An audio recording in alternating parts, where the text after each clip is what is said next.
Jadi hari ini kita akan membahas pertemuan 1 dan 2 tentang hakikat IPA. Di sini ada beberapa poin yang perlu kita bahas. Yang pertama, pengertian pembelajaran IPA di SD. Poin yang kedua itu hakikat IPA. Poin yang ketiga itu alasan IPA diajarkan di SD. Nah, untuk poin yang pertama tentang pengertian pembelajaran IPA di SD merupakan pembelajaran yang membuat siswa memperoleh pengalaman secara langsung untuk menambah kekuatan bagi siswa sehingga siswa bisa menerima dan menerapkan konsep yang telah dipelajarinya. Dan untuk poin yang kedua tentang hakikat IPA. Hakikat IPA bertujuan untuk mengajarkan siswa-siswa tentang dasar-dasar pengetahuan alam dan fenomena alam. Ini dibagi menjadi 4 unsur. Yang pertama, sains sebagai sikap. Yang kedua, sains sebagai proses. Yang ketiga, sains sebagai produk. Dan yang keempat, penerapan sains dalam aplikasi. Sains sebagai sikap itu yaitu kemampuan rasa ingin tahu. Sains sebagai proses itu percobaan kegiatan ilmiah. Sains sebagai produk itu teori atau prinsip yang telah dipelajari. Dan penerapan sains dalam aplikasi itu adalah penerapan yang dilakukan di dalam kehidupan sehari-hari. Untuk poin yang ketiga, alasan IPA diajarkan di SD. Karena memuat materi-materi yang berhubungan tentang mencari tahu alam secara sistematis, sehingga IPA bukan hanya sebagai penguasaan atau kumpulan-kumpulan tentang fakta-fakta, tetapi IPA juga sebagai suatu proses penemuan. Jadi kita lanjut pada pertemuan 3 tentang teori belajar IPA di SD. Di sini ada 3 poin yang perlu kita bahas. Poin pertama teori Piaget, poin yang kedua teori Brunner, dan poin yang ketiga teori Gardner. Nah, untuk poin yang pertama teori Piaget. Teori Piaget adalah teori yang menunjukkan bahwa kecerdasan anak berubah seiring dengan perkembangan anak. Ini dibagi menjadi 4 tahap.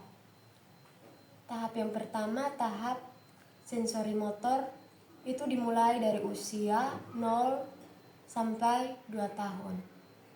Tahap yang kedua, tahap profesional, itu dimulai dari 2 tahun sampai 7 tahun. Tahap yang ketiga, operasional, itu dimulai dari 7 tahun sampai 11 tahun. Dan tahap yang keempat yaitu operasional formal, itu dimulai dari 12 tahun ke atas. Poin yang kedua, teori Brunner. Teori Brunner ini yaitu teori dengan memperhatikan tingkat kognitif anak. Contohnya, anak-anak melakukan observasi, lalu mereka mengamatinya dengan konsep ilmiah. Baik, jadi kita lanjut pertemuan 3 tentang teori belajar IPA di SD. Di sini ada 3 poin yang perlu kita pelajari. Poin yang pertama itu teori Piaget, poin yang kedua itu teori Brunner, dan poin yang ketiga itu teori Gardner. Nah, untuk poin yang pertama, teori Piaget adalah teori dengan menunjukkan bahwa kecerdasan anak berubah seiring dengan perkembangan anak. Ini dibagi menjadi 4 tahap. Tahap yang pertama, tahap sensori motor, itu dimulai dari usia 0 sampai 2 tahun. Tahap yang kedua, tahap proporsional, itu dimulai dari 2 tahun sampai 7 tahun. Tahap yang ketiga, tahap operasional, itu dimulai dari usia 7 sampai 11 tahun. Tahap yang keempat, tahap operasional formal, itu dimulai dari 12 tahun ke atas.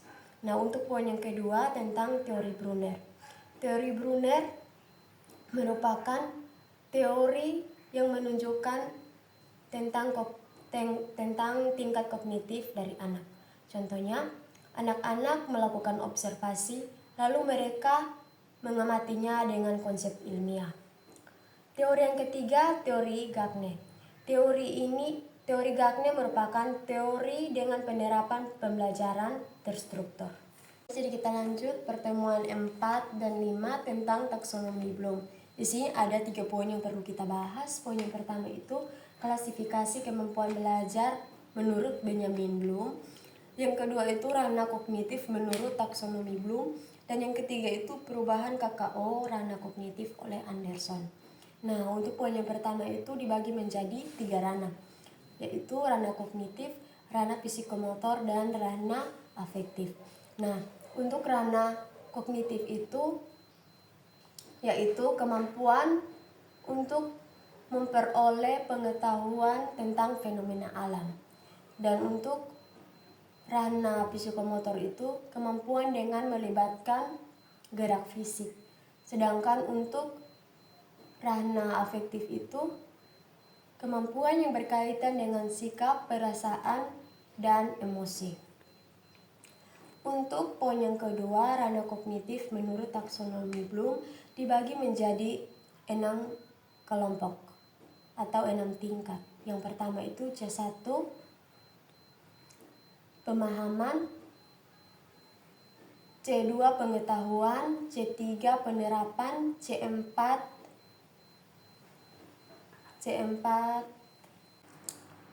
Baik, jadi kita lanjut pada pertemuan 6 tentang pembelajaran abad 21.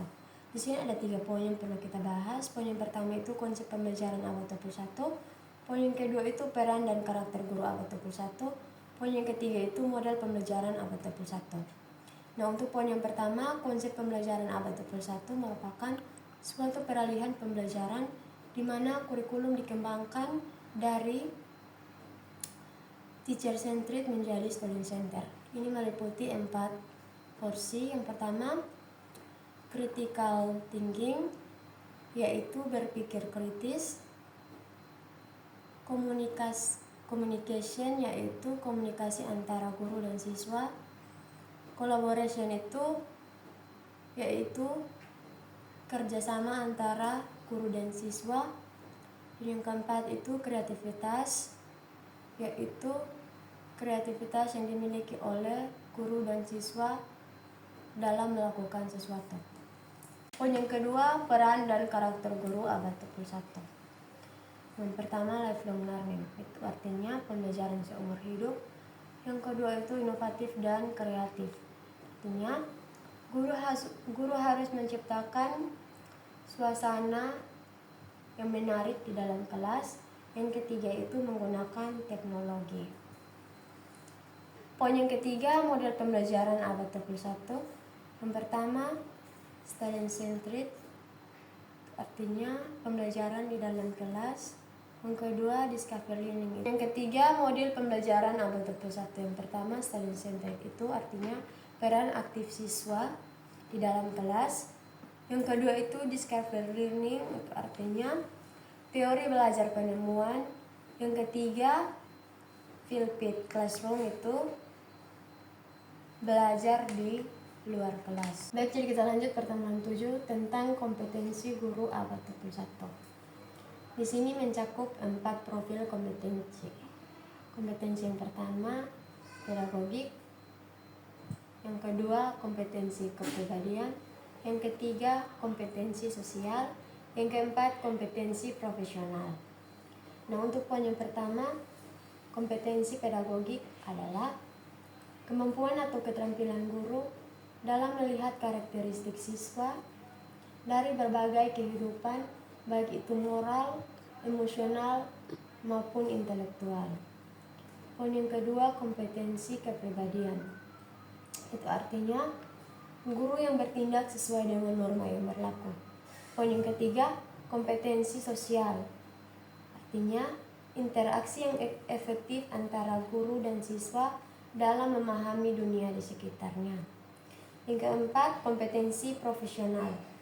Itu artinya guru yang bertanggung jawab dan layak serta dapat mengembangkan materi yang dipelajarinya dan dapat menguasai materi yang dapat diajarkannya.